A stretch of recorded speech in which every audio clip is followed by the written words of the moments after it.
Hello! I hope you're all having a good week and people aren't too buried in the snow. It wasn't as bad up here as we were expecting. Hope the same is true down where you are. So in the first article with Bomer and Cooley and Clark, we look at cancer in men who have sex with men, and it was a systematic review of a fairly large amount of studies, but one of the limitations was that the majority of the studies they were able to find were done on cohorts of men who were HIV positive or had advanced HIV disease or AIDS. And a big limiting factor right there is you have people whose immune system is compromised, and so you're going to get different findings than you would if you're looking at a cohort of the population at large. And it's good to know, but it also then means if our focus on cancer is strictly on those cancers, then we're not necessarily looking at others that may also have disparities. There was limited amount on lung cancer, which we know that the LGBT community has higher rates of smoking and other risk behaviors for lung cancer. So if we're not looking at that, then we're not developing the data we need to use in order to address that disparity. Which is why the authors close by saying that we need a social justice framework for doing this sort of studying, so that we make sure that we are in fact addressing all of the disparities and not just the ones that pop to mind immediately or are very visible. In the other article that Bomer is the lead writer on, along with Meow, Maxwell, and Ozanoff, they looked at sexual minority population density as a way to try to correlate data from state-level cancer registries with the LGBT population. It's an interesting idea. I'm not entirely sure I understand how that methodology works. It looks like statistical magic to me to say that because there's this density of people who identify as gay, or this density of people who identify as lesbian, or this density of people who identify as bisexual, density number, and looking at the cancer registry information for that same area and saying, so therefore this percent, it's nowhere near that mathematically simple, this percent of the people who have these cancers therefore must also be this orientation. And I'm not sure that follows, especially if there is disparity. So like I said, it really looks like statistical wand waving to me, but that's probably because I'm not terribly fond of wrangling with statistics. So it made it into the British Medical Journal, so presumably people who are very good at statistics determined that it was a worthwhile proxy measure. But the fact that you need to do that sort of mathematical wand waving is in itself an indication of why we need to be collecting sexual orientation and gender identity data, even though this article did not address gender identity, but sexual orientation as well as gender identity data in cancer registries, so that you know that you are actually measuring what you are trying to measure. Meads and Moore studied specifically lesbian and bisexual women and breast cancer incidence and prevalence, and came up with some interesting results. It was a systematic review, so they weren't doing their own study, they were looking at other studies.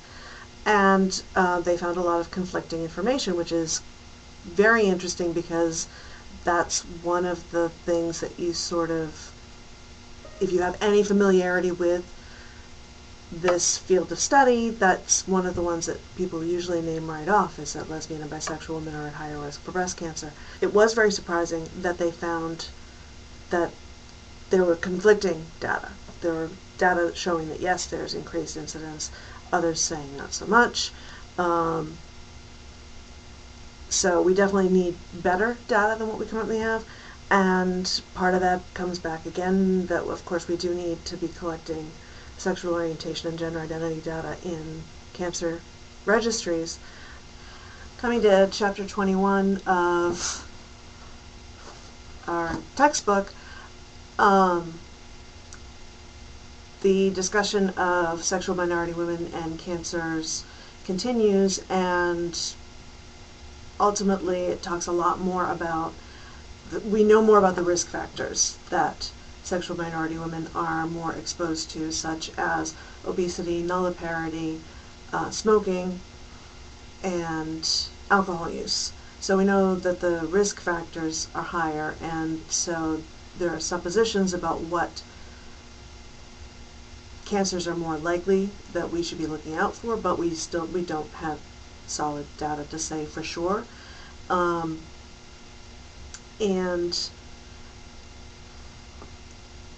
one of the interesting things I noticed was that the authors did include a section of referencing to transgender men and ovarian cancer, which is of course where it gets messy. My initial reaction is, well, no, they belong in a different chapter, because they're not sexual minority women, even though they were assigned female at birth and are having a cancer of a female identified organ.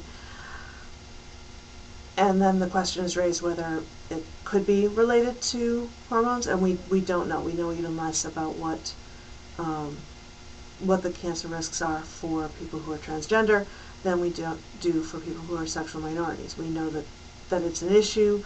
We know that there are risk factors. We just don't have data. And that seems to be the overall theme this week, is we need more data. And we need more even data across the LGBT population, rather than just studies that are focusing on specific cancers, specific disease processes like HIV, or specific comorbidities, I should say, like HIV, and more just across the board data, which hopefully with the new mandate that EMRs are going to have to at least make it possible to collect that data, we'll get better population level data, but hard to say, because just because a computer can collect it doesn't mean the user is going to know how to put that information in appropriately, or will even click those buttons at all. Another element touched on is the resiliency that, or lack of supports to enable resiliency, that sexual minority women may have. The authors cite statistics that lesbian women are less likely to be partnered, less likely to have a good social support network necessarily. And as a hospice nurse, of course, I only see people when they've passed the point of aiming for survivorship by definition. But I see the support systems even when people have extensive support systems. By that point, they are run ragged, and so it does take a lot. It's not enough to even just have one or two really good people in your corner while you're fighting cancer. You need a good network, and they need their own supports so that they'll be able to continue supporting the person with cancer. So, yeah, that is definitely a concern, whether we're making sure that we should be assessing for any patient what their support system is.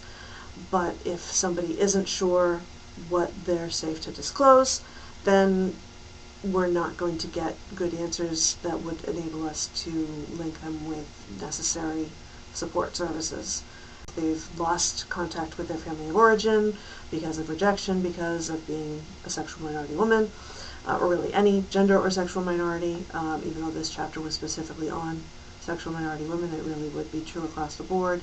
And then if you're also not partnered, if you're not hooked in with the local community, if you're in a rural area and you barely have an LGBT community to be linked in with,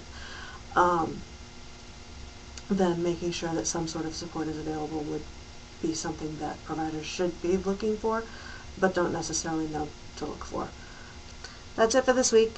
I hope you all have a good weekend and week ahead, and I will see you next time. Bye.